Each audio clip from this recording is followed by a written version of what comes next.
Hello students.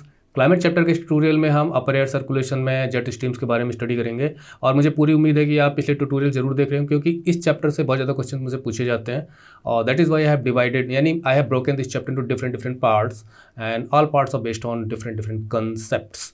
तो पिछले tutorial तो बहुत इंपॉर्टेंट था जिसमें हमने प्रेशर विंड सिस्टम को पढ़ा था, किस प्रकार से जो सरफेस विंड्स हैं, स्टर्लीज, वेस्टर्लीज, डिफरेंट मैनी थिंग्स, और जो ट्राई सेलुलर जो हेडली सेल है, पोलर सेल है, फेरल सेल है, ये सारी चीज़ें मैंने आपके सामने लाइव ड्रॉ करके बताया था जिससे कि आप खुद भी ठीक से समझ सको और खुद ड्रॉ कर सको। तो वेरी वेरी इंपॉर्टेंट कि आप सारे ट्यूटोरियल सीक्वेंस में देखें। अब इसमें जेट स्ट्रीम्स की बात है, मुझे इतने क्वेश्चन इसमें से पूछे गए, स्टर्ली क्या होती है सर, ये सोमाली विंड्स क्या होती है, कैसे मानसून को, मतलब what is the relation between jet streams and monsoon winds. क्या आसान है जब तक कि आप डिफरेंट कंसेप्ट को ना जानते हो, ठीक है। तो जो क्वेश्चंस मेरे पास भेजे गए उनको ध्यान में रखते हुए मैंने इस ट्यूटोरियल को बनाया है और मुझे उम्मीद है कि आपके मैक्सिमम क्वेश्चंस इसमें से कवर हो जाएंगे। फिर भी अगर कोई क्वेश्चन रहता है तो आप मुझे ज़रूर भेजिए, I will try to solve your queries, okay. तो इस ट्यूटोरियल में फिर हम लेट्स एंटर।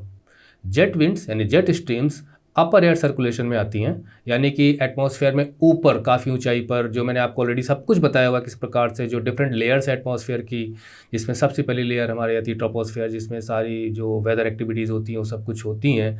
और उसमें मैंने आपको बताया था किस प्रकार से ये 7.5-8 किलोमीटर से लेके पोल और इधर इक्वेटर पे 16.5-17 किलोमीटर तक की ऊँचाई तक चली जाती हैं। तो ऊंचाई पे ट्रोपोपॉज लेवल तक, जो कि स्ट्रेटोस्फेयर और ट्रोपोस्फेयर के बीच की जो बाउंड्री है, वहाँ तक जाकर सर्कुलेट करती हैं विंड्स, हाई वेलोसिटी विंड्स होती हैं। और इन विंड्स के लिए मैं एक छोटा सा वीडियो दिखाते हुए आपको बताता हूँ। देखिए, ये हैं जेट स्ट्रीम्स, किस प्रकार से ये सरकमपोलर सर्कुलेट करती हैं, मतलब पृथ्वी का चक्कर लगाती हैं, चक्कर लगाते हुए हमेशा चलती रहती हैं, वेस्ट टू ईस्ट डायरेक्शन में चलती हैं, वेस्ट टू ईस्ट डायरेक्शन। उसका कारण क्या है वो सब हम आगे देखेंगे, और किस प्रकार से वेवी फॉर्मेशन इनका आपको देखने को मिल रहा है, जिनको हम रोजबी वेव्स कह देते हैं, वो सब हम आगे देखेंगे। कहीं पे गायब हो जा रही हैं, फिर आ जा रही हैं। ये जो रेड कलर में इनकी स्पीड्स काफ़ी ज़्यादा है, 150 से लेके लगभग 300, फिर 400 किलोमीटर भी क्रॉस कर जाती है। कंसनट्रेटेड बैंड्स में चलती है, मतलब इनकी जो चौड़ाई लगभग 50 से लेके और 150 किलोमीटर तक की चौड़ाई में चलती है, लेकिन इनका मूवमेंट हमेशा वेस्ट टू ईस्ट होता है। और विंटर्स में इनकी स्पीड काफ़ी ज़्यादा होती है। इन्हें जो नदियों की तरह चलती है, इसलिए इनको रिवर्स ऑफ एयर भी कहा जा सकता है। और ये अपर एयर वेस्टर्लीज भी हैं, क्योंकि वेस्ट टू ईस्ट डायरेक्शन में चलती है तो हम इन्हें अपर एयर वेस्टर्लीज भी कह सकते हैं। और ये जो फॉर्म होती हैं, ये टेम्परेचर डिफरेंस के कारण फॉर्म होती हैं। मतलब एक मेन रीज़न आप मान के चलिए कि टेम्परेचर डिफरेंस है, मतलब टेम्परेचर 1 है, टेम्परेचर 2 है, तो इनके बीच का जो डिफरेंस है इसकी वजह से विंड्स चलती हैं। जितना ये डिफरेंस ज़्यादा होगा उतनी ये सीधी चलेंगी, मतलब वेस्ट टू ईस्ट। और जितना ये डिफरेंस कम होगा, मान लीजिए कहीं पे 5 डिग्री तापमान है और कहीं पे 20 डिग्री तापमान है, तो काफ़ी डिफरेंस है। लेकिन कहीं पे 15 डिग्री तापमान है, कहीं पे 20 डिग्री तापमान है, तो काफ़ी कम डिफरेंस है। तो जहाँ पे ज़्यादा डिफरेंस होगा वहाँ पर ये वेव कम बनाती हैं, और जहाँ पे डिफरेंस काफ़ी कम होगा वहाँ पे वेवी फॉर्मेशन इनका ज़्यादा देखने को मिलता है, इस तरह से। तो ये देखिए आप, एक देखिए किस प्रकार से ये जो इस तरफ वाली विंड्स हैं ये वार्म है और ये कोल्ड विंड्स हैं, और इनके बीच में ये जेट विंड्स चल रही हैं। और ये इस प्रकार से वेवी फॉर्मेशन बनता है इनका, जब इनके बीच का डिफरेंस यानी वार्म एंड हॉट, ये कोल्ड का डिफरेंस काफ़ी कम होता है, तो ये बहुत ही ज़्यादा ऐसे चलती हैं। और नहीं तो ये आराम से वेस्ट टू ईस्ट डायरेक्शन चलती है, लेकिन हर हाल में इनका जो मूवमेंट है वो वेस्ट से ईस्ट की तरफ होता है, यानी ये वेस्टर्लीज हैं। तो हम लोगों ने अभी तक ये पढ़ा कि ये ट्रोपोस्फेरिक लेवल की हाई स्पीड विंड्स होती हैं, मैंने यहाँ दिया हुआ है, और ये हॉट एंड कोल्ड एयर की बाउंड्री से फॉर्म होती है, जो मैंने आपको बताया था। विंटर में ये जेट स्ट्रीम्स काफ़ी तेज़ चलती है, क्योंकि विंटर में जो टेम्परेचर डिफरेंस है वो काफ़ी कॉन्ट्रास्टिंग हो जाता है। और जैसे हमारे इंडिया में है, अब इंडिया में पता चला कि जम्मू कश्मीर में तापमान हमारा 2 से 3 डिग्री है, लेकिन वहीं पे अगर आप दक्षिण में चले जाइए, चेन्नई वगैरह में, तमिलनाडु वगैरह में, केरला वगैरह में, तो वहाँ आपको भी 25 डिग्री से ज़्यादा का तापमान मिल जाएगा। तो काफ़ी कॉन्ट्रास्ट देखने को मिल रहा है। तो हमारे एरिया में जो जेट विंड्स चलेंगी काफ़ी तेज़ चलेंगी, सरकमपोलर होती हैं, मैंने आपको बता दिया।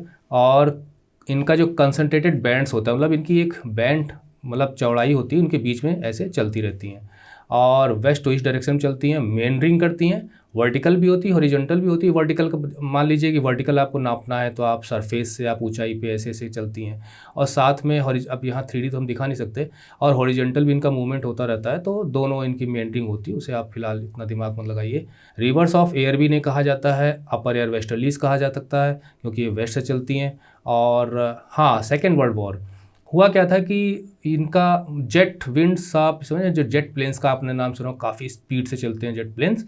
तो वैसे तो इनके बारे में कुछ ना कुछ पता चलता रहता था, लेकिन सेकेंड वर्ल्ड वॉर में क्या हुआ कि अब पता चला कि जापान जो है वो ईस्ट में है और अमेरिका जो है वो वेस्ट में है। तो जब आप ईस्ट से वेस्ट की तरफ जब ये जापान के जो जहाज़ जा रहे थे, तो या मान लीजिए अमेरिका के जहाज़ जापान की तरफ जा रहे हैं, तो ऐसी स्थिति में जो वेस्ट से ईस्ट की तरफ जाएगा उसके लिए तो फ़ायदा है, लेकिन जो ईस्ट से वेस्ट की तरफ जाएगा उसके लिए तो ये विंड्स जो है ना खतरनाक साबित होंगी, क्योंकि हवाओं के अगेंस्ट चलेंगे तो आपकी स्पीड कम होगी। तो ये इन सारी चीज़ों से पता चला कि भाई कुछ अपर एयर सर्कुलेशन ऊपर होता है, तो इसलिए इनका जेट विंड्स नाम पड़ गया। और मैंने अभी आपको बताया था इनका जो वेवी फॉर्मेशन हो रहा है, तो ये अगर बहुत ही कम वेव बनाते हुए चलती हैं तो कोई बात नहीं, लेकिन जब इनका इस तरह से मूवमेंट होना शुरू हो जाता है इतना ज़्यादा, तो ये जो वेव्स होती हैं इनको रोज़बी वेव्स कहा जाता है। तो आइए उनको भी हम पढ़ लेते हैं थोड़ा सा। देखिए इस प्रकार से, देखिए किस प्रकार से ये इस तरह से मेंडरिंग कर रही हैं। मेंडरिंग आप जानते हैं, नदियों की मेंडरिंग में आपने ज़रूर पढ़ा होगा किस प्रकार से नदियों का जो मूवमेंट होता है, मान लीजिए इसका मूवमेंट इस तरह से है, ठीक है।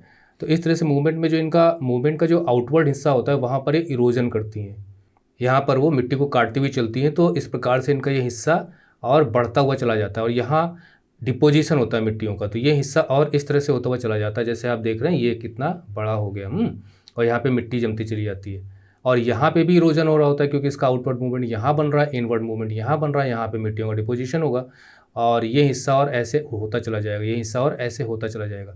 मिट्टी कटते कटते कटते कटते नदी यहाँ ऐसे ऐसे आती चली जाएगी, यहाँ नज़दीक आती चली जाएगी, इस तरह से फॉर्मेशन होगा। फिर एक समय ऐसा आएगा जब ये सीधा ऐसे मिल जाएंगे और नदी इस तरह से मूवमेंट करना स्टार्ट कर देगी, ऐसे घूम के नहीं आएगी, ठीक है। तो ये है मेंडरिंग, इसकी जो नेक होती है वो इस प्रकार से साथ में आते आते कट के और यहाँ पे फिर ऑक्सबो लेक बन जाती है। तो आप देखिए किस प्रकार से यहाँ पे मेंडरिंग हो रही है। मेंडरिंग का मतलब ये जो रोज़बी वेव्स हैं, जो जेट वेव्स होती हैं वो जब ऐसे चलती हैं, लेकिन जब इनमें इस तरह से फॉर्मेशन होना स्टार्ट हो जाता है तो ये जो वेव्स है ना, इन्हीं को हम रोज़बी वेव्स कहते हैं, ठीक है। और ये बहुत ही बड़ी बैंडविड्थ की होती हैं, मतलब काफ़ी इलाका ये एक प्रकार से पृथ्वी का ले लेती हैं। तो ये इस प्रकार से मेंडरिंग हो रही है। धीरे धीरे ये हिस्सा आप देखिए, ये हिस्सा धीरे धीरे कट ऑफ हो रहा है, क्योंकि ये जो वेव्स जा रही हैं वो ऐसे आके डायरेक्ट मिलने की कोशिश करेंगी और फिर ये कट ऑफ हो जाता है। तो यहाँ पे ऐसे साइक्लोन्स बनते हैं ऊपर हवाओं में जेट स्ट्रीम्स के जरिए। तो इस प्रकार से ये छल्ले ऐसे अलग हो जाते हैं, फिर ये घूमते रहते हैं और वहाँ पे वेदर को प्रभावित करते हैं। देखिए किस प्रकार से यहाँ पर ये जो मूवमेंट हो रहा है, यहाँ पर देखिए किस प्रकार से अलग हो गया यहाँ पे, है ना। ये देखिए किस प्रकार से अलग होने की कोशिश कर रहा है, ये देखिए, ये देखिए, ये देखिए फॉर्मेशन, ये देखिए किस प्रकार से यहाँ पे, और उसके बाद फिर देखिए यहाँ पे। तो ये रोज़बी वेव्स हैं और किस प्रकार से यहाँ पर मेंडरिंग के जरिए ये हिस्से अलग होते रहते हैं और चक्रवात बनता है। तो रोज़बी वेव्स के बारे में हमने क्या क्या पढ़ लिया कि ये जेट्स की मेंडरिंग की वजह से होती हैं, इन्हें रोज़बी वेव्स कहा जाता है। और मेंडरिंग तभी होती है जब जेट्स वीक हो जाती हैं। वीक होने की वजह है लेस कॉन्ट्रास्टिंग टेम्परेचर, जैसे मैंने आपको एग्जांपल दिया था कि जो टेम्परेचर है अगर उसमें काफ़ी ज़्यादा डिफरेंस देखने को मिलता है तो जेट्स स्ट्रांग होंगी, और अगर टेम्परेचर में डिफरेंस काफ़ी लेस डिफरेंस है, काफ़ी कम डिफरेंस है, कॉन्ट्रास्टिंग टेम्परेचर काफ़ी कम है, तो जेट्स वीक हो जाएंगी। वो अभी हम एक डायग्राम लेंगे आगे। और ये होता है रोटेशन ऑफ प्लैनेट की वजह से, कोरियोलिस फोर्स की वजह से। कोरियोलिस फोर्स पे मैंने पूरा का पूरा एक वीडियो बनाया हुआ है कंसेप्ट को क्लियर करने के लिए, आप जाइए और देखिए, सबका लिंक वीडियो डिस्क्रिप्शन में मिल जाएगा। दूसरा है कि जब टेम्परेचर कॉन्ट्रास्ट कम होता है तो जो स्पीड होती है जेट की वो लो हो जाती है, और कोरियोलिस फोर्स भी लो हो जाता है, क्योंकि जो कोरियोलिस फोर्स है वो डिफरेंट लैटिट्यूड्स पे डिफरेंट होता है। आपको मालूम है कि हाई लैटिट्यूड्स पे हायर होता है, पोलर पे काफ़ी ज़्यादा होता है, इक्वेटर पर कोरियोलिस फोर्स 0 हो जाता है। तो टेम्परेचर एक बहुत बड़ा रीज़न है ना, डिफरेंशियल हीटिंग की वजह से, जिसकी वजह से जो जेट्स हैं वो वीक भी होती हैं, स्ट्रॉन्ग भी होती हैं। इसके अलावा जो मेंडरिंग होती है, वास्तव में जो मेंडरिंग में जो वेव्स होती हैं ये स्लोली मूव करती हैं, क्योंकि जो मेन जेट विंड्स हैं, है ना, वो तो बहुत फास्ट होती है। मतलब जो इनका सेंटर पॉइंट होता है, जहाँ पर एक प्रकार से न्यूक्लियस या सेंट्रल, जो जहाँ पर एक मैग्नेटिक इफेक्ट होता है, तो वहाँ पर विंड सट के चलती है तो काफ़ी ज़्यादा स्ट्रांग होती है, लेकिन जैसे जैसे वेव्स फॉर्म होती हैं, है ना, जैसे जैसे वेव्स फॉर्म होती हैं तो यहाँ पर हवाएं धीमी होती हैं, बीच में काफ़ी तेज़ होती हैं। तो वही पॉइंट यहाँ लिखा गया, देयर आर स्लो मूविंग दो the jets with in them move at high speeds. तो इन वेव्स के अंदर जो जेट्स होती हैं काफ़ी तेज़ चलती हैं। देखिए डायग्राम देखिए। और आप जानते हैं कि जो सोलर रेडिएशन है वो पृथ्वी पे समान नहीं होता। उसकी वजह है कि जो पृथ्वी जो है वो कर्व में है, और उसकी वजह से जो डिफरेंशियल हीटिंग होती है, डिफरेंशियल हीटिंग की वजह से डिफरेंट प्रेशर कंडीशंस बनती हैं, है ना। तो जहाँ पे लार्ज प्रेशर डिफरेंस देखने को मिलेगा, लार्ज प्रेशर डिफरेंस का मतलब जहाँ पे टेम्परेचर डिफरेंस ही काफ़ी ज़्यादा होगा। अब जरा आप सोचिए कि जो कश्मीर में, जम्मू कश्मीर में रह रहा होगा व्यक्ति, और कोई व्यक्ति मान लीजिए चेन्नई में रह रहा है ना, तो बताइए क्या दोनों के बीच में टेम्परेचर डिफरेंस काफ़ी ज़्यादा देखने को मिलेगा आपको। ठंडियों के भी मौसम में यहाँ पे हो सकता है कि वो 1-2 डिग्री के बीच में हो, माइनस में हो, और यहाँ पे ये अभी भी लगभग 20 से 25 डिग्री के बीच में हो।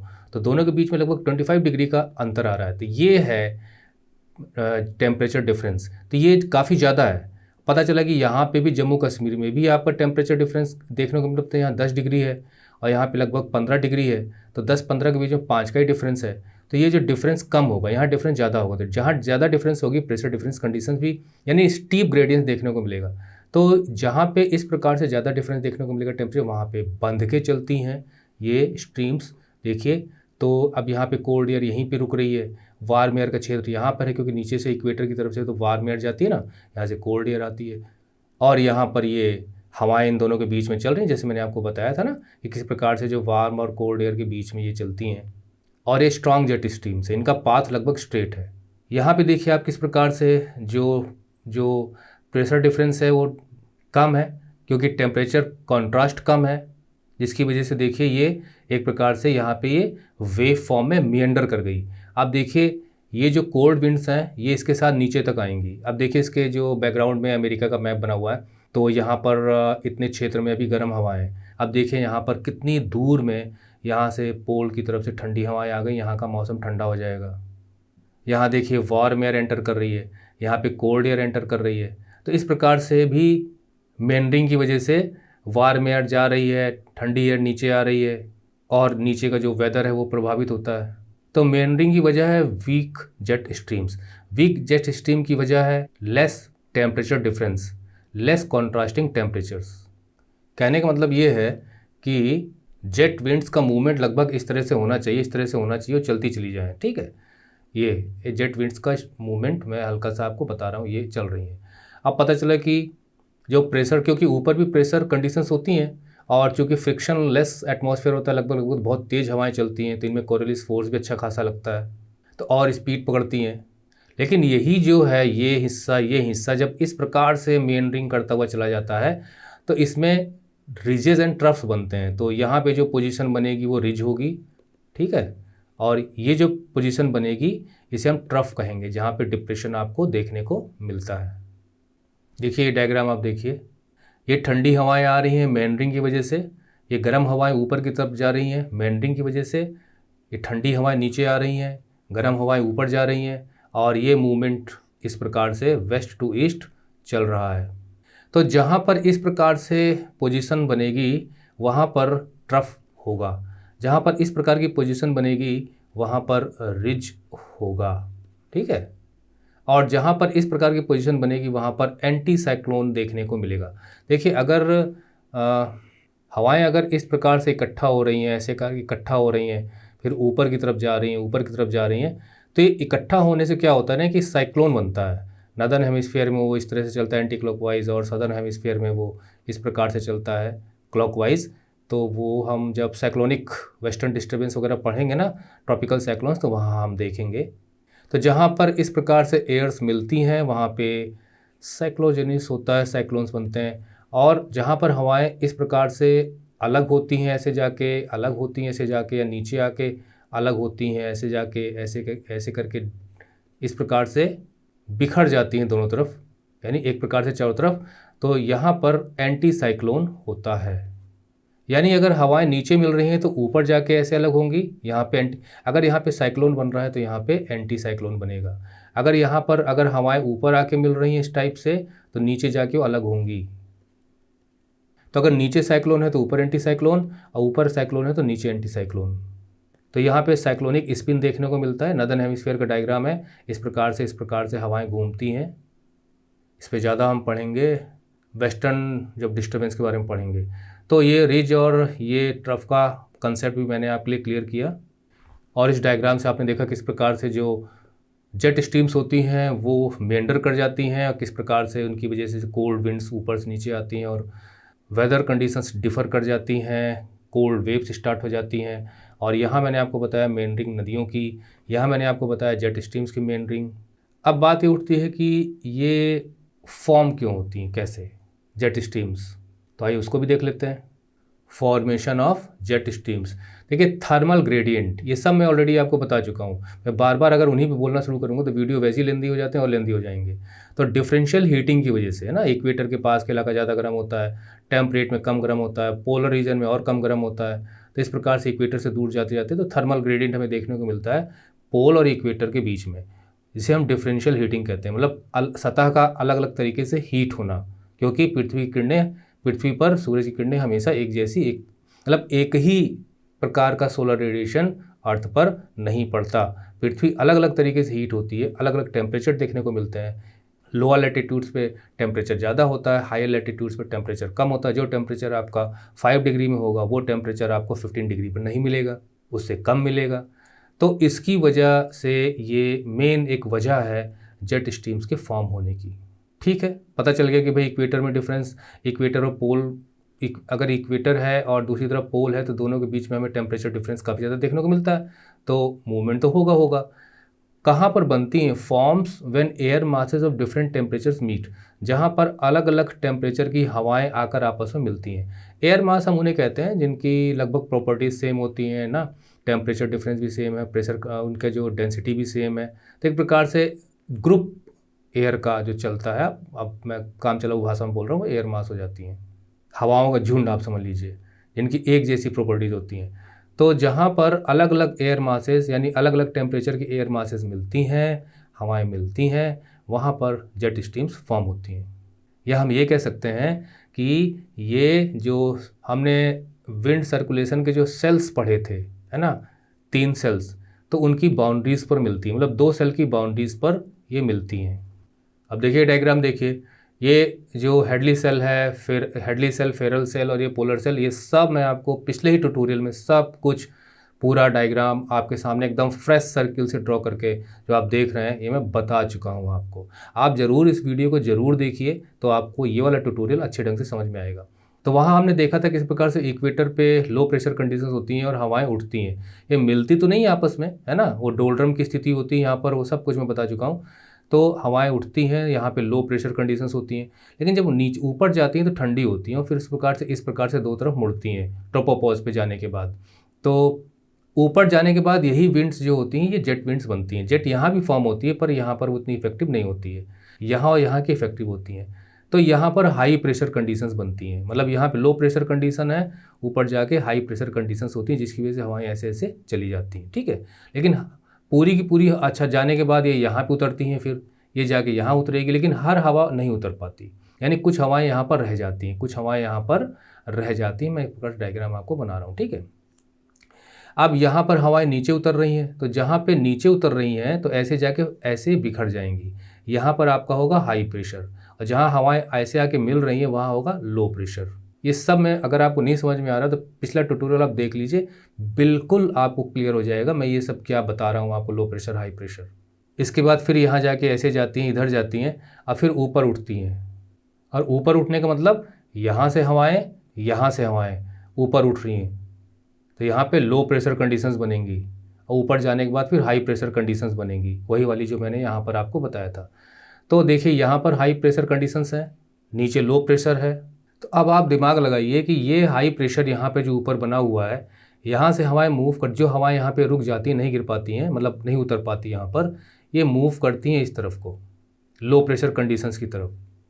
लेकिन वास्तव में ये हवाएं ऊपर होती हैं, इनकी स्पीड अच्छी खासी होती है, क्योंकि वहाँ पे फ्रिक्शन ना के बराबर होता है ऊपर एटमॉस्फेयर में। तो ये हवाएं कोरियोलिस फोर्स की वजह से ऐसे घूम जाती हैं, यानी वेस्ट टू ईस्ट हो जाती हैं और पृथ्वी के चक्कर लगाना शुरू कर देती हैं। क्योंकि मैंने 2 प्रकार की हवाएं आपको बताई थी ना, जो सरफेस विंड्स हमने पिछले ट्यूटोरियल पढ़ा था, वहाँ मैंने आपको बताया था कि नॉर्थ से साउथ की तरफ, साउथ से नॉर्थ की तरफ जो हवाएं चलती हैं वो अपनी दिशाओं को बदलती हैं। जैसे नदर्न हेमिस्फीयर में अगर हम देखें तो अपने राइट मुड़ती हैं। अगर कोई हवा इस तरफ को जा रही है तो ऐसे मुड़ जाएगी, नीचे आ रही है तो वो ऐसे मुड़ जाएगी, सीधी नहीं जाती। फिर भी इनका नॉर्थ साउथ है। लेकिन ये जो विंड्स हैं ये वेस्ट टू ईस्ट चलती हैं, मतलब ये प्रेशर कंडीशंस के बराबर चलती हैं। कहने का मतलब कि मान लीजिए कि यहाँ पे 920 मिलीबार, एग्जाम्पल के लिए मैं बस आपको समझा रहा हूँ, यहाँ पे 916 है और यहाँ पे 912 मिलीबार ये प्रेशर कंडीशंस है, ये मैंने आपको बना दिया। अब हवाएं चलेंगी तो मैंने आपको बताया है कि जो सरफेस पे विंड्स चलती हैं वो हाई प्रेशर से लो प्रेशर की तरफ मूव करेंगी। अब जैसे 920 तो भाई हाई प्रेशर है, इससे कम लो प्रेशर यहाँ पे, इससे कम यहाँ पे है, तो जो 920 वाली 916 की तरफ मूव करेगी और 916 वाली 912 की तरफ मूव करेगी। लेकिन प्रेशर क्या, ये प्रेशर ग्रेडियंट फोर्स होता है जो इनको ऊपर की तरफ घसीट रहा है। दो प्रेशर, ये जो आइसो बार्स मैंने खींची हुई हैं, जो प्रेशर कंडीशंस होती हैं उनको शो करने के लिए जो आइसो बार्स खींची जाती हैं, तो इनके बीच के जो डिफरेंस है उसी को प्रेशर ग्रेडियंट फोर्स कहा जाता है, जो इनको घसीटता है, विंड को चलने पे मजबूर करता है एयर को। तो अब ये मूव करेगी तो यहाँ पे राइट हैंड साइड, मतलब प्रेशर ग्रेडियंट फोर्स की वजह से, मतलब ऊपर इनको लग रहा है प्रेशर ग्रेडियंट फोर्स और इधर लग जाता है कोरोलिस फोर्स, तो ये इनको ऐसे घसीट देता है, मोड़ देता है इस प्रकार से। ये हवाएं फिर ऐसे चलती हैं। लेकिन जेट स्ट्रीम्स के साथ क्या होता है कि जेट स्ट्रीम्स जो होती हैं वो ऊपर चलती हैं, काफ़ी स्पीड में होती हैं, और स्पीडी विंड्स पे, यानी जितनी स्पीड विंड्स की होती है उतना ही कोरोलिस फोर्स ज़्यादा हो जाता है, और हायर लैटिट्यूड्स पे तो और होता है। तो ये इसको ऐसे करके अपनी तरफ घसीटता रहता है, ऐसे और नीचे और नीचे, और इधर प्रेशर ग्रेडियंट फोर्स अपनी तरफ घसीटता है, अपनी तरफ घसीटता है। एक पोजीशन ऐसी आती है कि pressure gradient force, Coriolis force और प्रेशर ग्रेडियंट फोर्स लगभग एक दूसरे के आमने सामने हो जाते हैं, अपोजिट हो जाते हैं, और बैलेंस बनता है। फिर ऐसे करके ये हवा चलती चली जाती है। तो अब देखिए ये प्रेशर कंडीशंस हैं जो आइसोबार्स हैं इनके पैरेलल चल रही हैं, जबकि जो सरफेस विंड्स होती हैं वो ऐसे चलती हैं, लेकिन जो जेट स्ट्रीम्स होती हैं वो ऐसे चलती हैं। सरफेस विंड्स ऐसे चलेंगी और जेट स्ट्रीम्स ऐसे चलती हैं, वेस्ट टू ईस्ट, दोनों हेमिस्फीयर में वो चलती हैं। उदाहरण के लिए ये डायग्राम देखिए, देखिए ये प्रेशर कंडीशंस हैं मिलीबार में, और ये हवा चली और प्रेशर ग्रेडियंट फोर्स इसे आगे की तरफ ढकेल रहा है तो हवा आगे चल रही है, कोरोलिस फोर्स इसे मोड़ देता है, उसके बाद एयर आगे और बढ़ती है, कोरोलिस फोर्स इसे और मोड़ता है, प्रेशर ग्रेडियंट फोर्स अपनी तरफ घसीटता है। धीरे धीरे कंडीशन ऐसी आती है कि कोरोलिस फोर्स जो होता है वो लगभग, हालांकि ग्रेविटेशनल पुल भी लगता है ना, ऐसे तो बहुत ही कॉम्प्लिकेटेड हो जाएगा अगर हम काफ़ी कुछ इसको बनाना चाहेंगे, तो बस आप समझ लीजिए कि कोरोलिस फोर्स यहाँ पर और ग्रेविटेशनल पुल भी है तो घसीटता है, प्रेशर ग्रेडियंट फोर्स उसे अपनी तरफ घसीटता है, और धीरे धीरे स्थिति ये होती है कि दोनों आमने सामने हो जाते हैं, अपोजिट हो जाते हैं, एक बैलेंस बनता है और यहाँ से विंड चलनी शुरू होती है। इस प्रकार की विंड्स जो इस प्रकार से नहीं चलती, देखिए यहाँ जो मूवमेंट है ये नॉर्थ और साउथ है, मतलब हम ये इसको नॉर्थ इसको मानेंगे और साउथ इसको मानेंगे, यानी नॉर्थ साउथ, साउथ से नॉर्थ की तरफ जा रही हैं हवाएं। लेकिन ये जो हवा है ये वेस्ट से ईस्ट की तरफ जा रही है।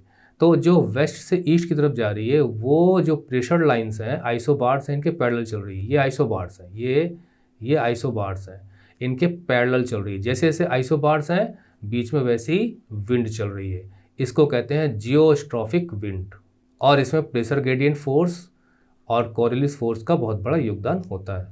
एक डायग्राम आप देखें, यहाँ ज़्यादा क्लियर समझ में आएगा कि ये प्रेशर ग्रेडियंट फोर्स ऊपर की तरफ जा रहा है, यानी हवा को ऊपर की तरफ ढकेल रहा है, हवा चल रही है, ऐसे जानी चाहिए, लेकिन Coriolis force right hand side में लगता है, राइट एंगल पे लगता है, तो वो हवा को मोड़ देता है। यहाँ तक तो समझ लीजिए एक प्रकार से, या आप यहाँ तक समझ लीजिए कि एक प्रकार से सरफेस विंड्स जैसा ही है। लेकिन जैसी कोरोलिस हवा चूँकि ऊँची है, काफ़ी स्पीड में है, कोरोलिस फोर्स और लगता है, धीरे धीरे इसको ऐसे ले जाके मोड़ देती है, और ये जियोस्ट्रॉफिक विंड बन गई। जो आइसोबार्स हैं, यानी जो प्रेशर वाली जो लाइंस हैं, इनके पैरेलल।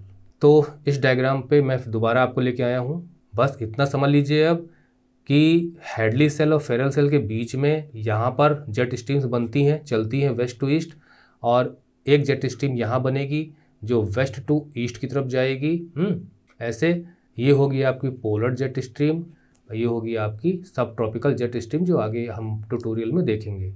यहाँ भी जेट बनती है पर उतना इफेक्टिव नहीं होती, क्योंकि यहाँ पर हवाओं का टेम्परेचर एक जैसा है। क्योंकि मैंने आपको शुरू में बताया था कि जो फॉर्मेशन की वजह है वो वजह है कि डिफरेंट टेम्परेचर की एयर मासेस मिलती हैं। बताइए कि ये इक्वेटर है, ये 30 डिग्री है, तो निश्चित है यहाँ से जो आने वाली हवा होगी उसका जो टेम्परेचर होगा वो कितनी गर्म होगी, और यहाँ से जो आने वाली हवा होगी वो निश्चित है कि यहाँ से तो ठंडी होगी।